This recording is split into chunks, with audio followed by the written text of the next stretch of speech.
Hello everyone and welcome back to my channel the blue bag. अब क्या है, बहुत दिनों से पढ़ाई कर रहे हैं तो आज मैंने सोचा कि आज पढ़ाई से हटके कुछ करते हैं। तो क्या करेंगे, नहीं करेंगे तो पढ़ना ही है, हमें मैथ ही पढ़ेंगे।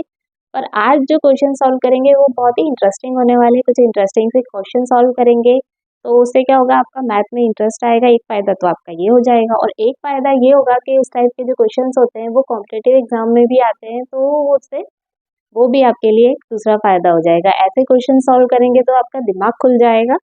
तो चलिए मैं कुछ क्वेश्चन आपको सॉल्व करके बताती हूँ। कुछ क्वेश्चन मैं आपसे भी पूछूंगी, तो वो भी आपको सॉल्व करना है। अपना दिमाग लगाइए उनमें, किस तरीके से क्वेश्चन सॉल्व होते हैं।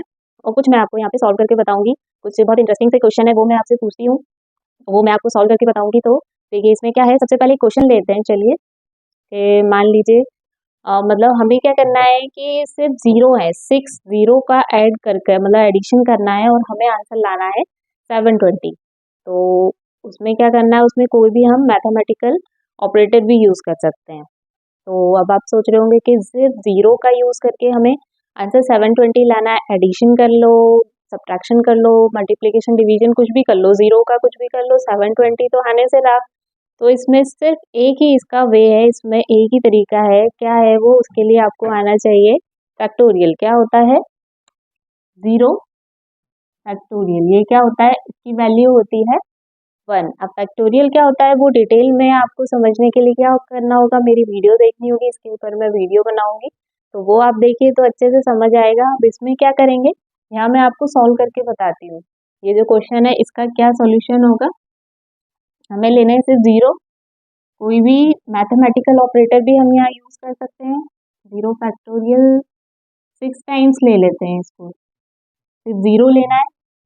तो ये 6 बार ले लिया जीरो, और इस पूरे का भी हम फैक्टोरियल कर देंगे। किस तरीके से होगा इसका देखिए। ये क्या होता है, जीरो फैक्टोरियल क्या होता है 1। ये हो जाएगा हमारा 6 फैक्टोरियल। और फैक्टोरियल क्या होता है, 6 × 5 × 4 × 3 × 2 × 1। तो ये इसका आंसर क्या आएगा, सॉल्व करके देख लीजिए, सारा मल्टीप्लाई करके देख लीजिए, इसका आंसर आ जाएगा आपका 720। इस तरीके से ये जो क्वेश्चन है, ये जो ऐसा ट्रिकी क्वेश्चन है, इसका ये सॉल्यूशन होगा। इस तरीके से करना है हमें। एक तो ये क्वेश्चन हो गया आपका। ऐसे ही कुछ और क्वेश्चन लेके मैं आपको बताती हूँ। अब ऐसे ही एक और बहुत ही इंटरेस्टिंग सा क्वेश्चन है, उसमें क्या करना है, हमें यहाँ देख सकते हैं क्वेश्चन लिखा है कि हमें सिर्फ 8 का यूज करना है, सिर्फ मतलब 8 का यूज करना है। और उससे उनका यूज करके हमें जो एडिशन है उसका टोटल लाना है हमें 1000। मतलब 8 को आप कैसे भी यूज कर सकते हैं, 8 ले सकते हैं, 88 ले सकते हैं, 888 ले सकते हैं। मतलब इस तरीके से कैसे भी आप ले सकते हैं। सिर्फ आपको सिर्फ 8 का यूज करना है, 8 का यूज करके आपको लाना है उसका मतलब जो टोटल है उसका लाना है आपको 1000। तो वो कैसे करना होगा, यहाँ पे आपको लाना है 1000। तो ये बहुत बहुत लोग तो समझ गए होंगे इसमें क्या करना है, ज्यादा मुश्किल नहीं है, बहुत ही इजी सा क्वेश्चन है ये तो।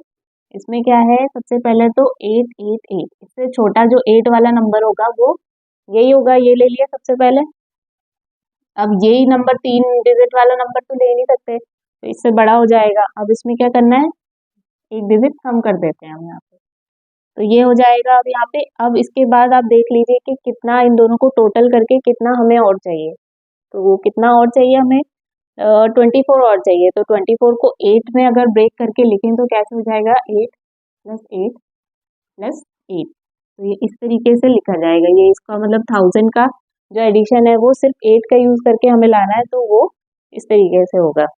तो ये एक और क्वेश्चन हो गया, बहुत ही इजी था ये क्वेश्चन, तो मतलब 2 सेकंड में इसको सॉल्व कर सकते हैं। तो ऐसा ही एक और क्वेश्चन मैं आपको लेके बताती हूँ। अब ये दो क्वेश्चन तो हमने कर लिए, ये काफी इंटरेस्टिंग है, आपको काफी मजा आया होगा इनमें। एक और ऐसा ही बहुत ही इंटरेस्टिंग सा क्वेश्चन मैं लेती हूँ। उसमें क्या है कि एक जो पर्सन है, एक जो मतलब पर्सन है, उसकी जो 12 साल पहले जो एज थी वो आज वो उस एज का 5 टाइम्स है। मतलब आज जो एज है, जो 12 साल पहले जो एज थी उसका 5 टाइम्स है। तो इसमें क्या है, बहुत से लोग कंफ्यूज हो जाते हैं, एकदम से सबके दिमाग में क्लिक नहीं होता है कि किस तरीके से करना है। तो आपको थोड़ा सा अलजेब्रा आता हो, थोड़ी सी मैथ आती हो, तो आप इसको ऐसे पेपर पे भी सॉल्व कर सकते हैं। ऐसा जरूरी नहीं है कि आपका दिमाग इतना तेज चलता ही हो कि एकदम से आपको क्लिक हो जाए। मतलब कैसे होता है, जो जिनको हो रहा है, जो कर सकते हैं उनके लिए बहुत अच्छा है वो, मतलब इस तरीके से अगर सिर्फ दिमाग में सोच के आंसर दे सकते हैं। और कुछ लोग होते हैं, मैं समझती हूँ कुछ लोग होते हैं जो मतलब एकदम से दिमाग में से क्लिक नहीं कर पाते, कोई क्वेश्चन उनसे पूछा जाता है तो वो एकदम से कंफ्यूज हो जाते हैं कि क्या करना है इसमें। ये क्या है कि कुछ हमारी जो एजुकेशन है उसकी भी दिक्कत है, क्योंकि इसमें क्या है, सिर्फ रट्टा मारना सिखाया जाता है, सिर्फ आपको बोर्ड पे लिख दिया जाता है, आपको सिर्फ नोट डाउन करना होता है, एग्जाम में लिखना होता है और पास करना होता है बस। कुछ मतलब इतना लॉजिकल थिंकिंग हमको इतनी सिखाई नहीं जाती है स्कूल्स में, तो ये क्या है, हमारे एजुकेशन सिस्टम की कुछ दिक्कत है, इसमें इतना लॉजिकल हमें पढ़ाया नहीं जाता, इतना लॉजिकल सोचना हमें नहीं सिखाया जाता है। तो इसमें क्या करना है, अगर आपको वो सब नहीं आता है तो इसमें बहुत ही सिंपल है, मतलब क्वेश्चन क्या है हमारे पास कि 12 साल पहले जो एज थी, तो 12 साल पहले क्या हो गया, मतलब कोई एज मान लीजिए हम ले लेते हैं उसकी एक्स, 12 साल पहले कितनी हो जाएगी, -12, मतलब उसमें 12 12 कम कर दिया हमने, x -12 हो जाएगी। तो उसमें क्वेश्चन में क्या बोला है कि जो 12 साल पहले जो एज थी और आज आज मतलब जो एज थी उसका आज जो एज है वो है उसकी 5 टाइम्स। तो 5 टाइम्स यहाँ लिख लेंगे हम, 5x, 5 टाइम्स मतलब इस एज का जो मतलब उसकी एज उस टाइम पे थी, बहुत पहले जिस टाइम की हमें बात कर रहे हैं, तो वो एज उसकी आज जो है वो 5 टाइम्स है, मतलब ये दोनों बराबर हो जाएंगे इससे। तो यहाँ पे क्या करना है, इसको सॉल्व करना है, 5x, ये इधर -x इक्वल्स टू 12, तो ये कितना हो जाएगा, 4x इक्वल्स टू 12, x 12/4, मतलब ये हो जाएगा 3। मतलब जो जिस टाइम की बात कर रहे हैं, मतलब 12 साल पहले कितनी थी उसकी एज, 3 थी, तो 12 साल बाद कितनी हो जाएगी उसकी एज, 15, मतलब आज उसकी एज जो है वो 15 है, 12 साल पहले 12 थी, और वो जो एज है उसका आज जो है वो 5 टाइम्स है, मतलब 5 3 ज़ा 15, इसमें रखेंगे तो आंसर हमारा सेटिस्फाई हो रहा है। इस तरीके से ये करना है, तो इस तरीके से अगर आप कर सकते हैं तो भी सही है, आप इस तरीके से आंसर निकाल सकते हैं। तो ये एक और क्वेश्चन हो गया, और थोड़ा सा एक और क्वेश्चन ऐसे ही लिखे मैं आपको बताती हूँ। अब एक और क्वेश्चन मैं लेती हूँ, ये भी थोड़ा ऐसा ट्रिकी सा क्वेश्चन है, पर अगर ऐसे डायरेक्टली आपसे पूछा जाए तो ट्रिकी लगेगा, आपको थोड़ी बहुत मैथ आती होगी तो ये क्वेश्चन आपके लिए बहुत इजी हो जाएगा। इसमें क्या है, या क्वेश्चन आप देख सकते हैं, इसमें मुझे पूछा है कि मतलब एक पर्सन है वो 4 किलोमीटर साउथ चलता है और 3 किलोमीटर ईस्ट चलता है, तो उसका जो स्टार्टिंग और एंड पॉइंट है उन दोनों के बीच का डिस्टेंस बताना है। तो जिन लोगों को पाइथागोरस थ्योरम आती हो तो उनके लिए तो ये क्वेश्चन बहुत इजी है, वो देख के ही समझ गए होंगे कि इसमें पाइथागोरस थ्योरम लगेगी, किस तरीके से लगेगी वो मैं आपको बताती हूँ। ये क्या है, साउथ में जा रहा है 4 किलोमीटर और 3 किलोमीटर वो जा रहा है ईस्ट में, ये ईस्ट है, ये यहाँ से यहाँ आया, ये आपका साउथ है। तो इसमें क्या कह रहा है वो, इसमें क्या कह रहा है कि आपको जो स्टार्टिंग पॉइंट है और जो एंड पॉइंट है इन दोनों के बीच का डिस्टेंस बताना है ये।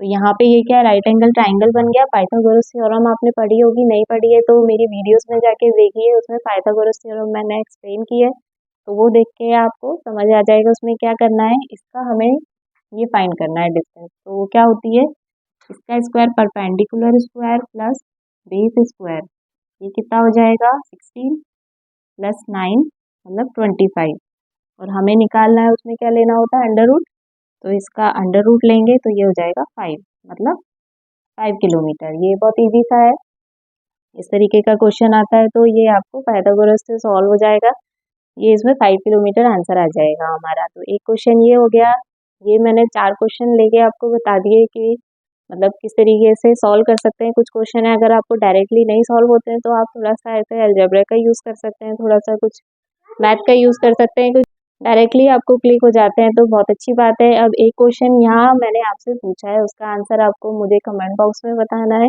ऐसे ही थोड़ा सा ट्रिकी सा क्वेश्चन है तो वो आप सॉल्व करिए, मुझे कमेंट बॉक्स में उसका आंसर बताइए। ये वीडियो अच्छी लगी है तो लाइक ज़रूर करिए, ऐसे ही मेरी वीडियोस देखते रहिए और मेरे चैनल को सब्सक्राइब ज़रूर करिए। Thank you.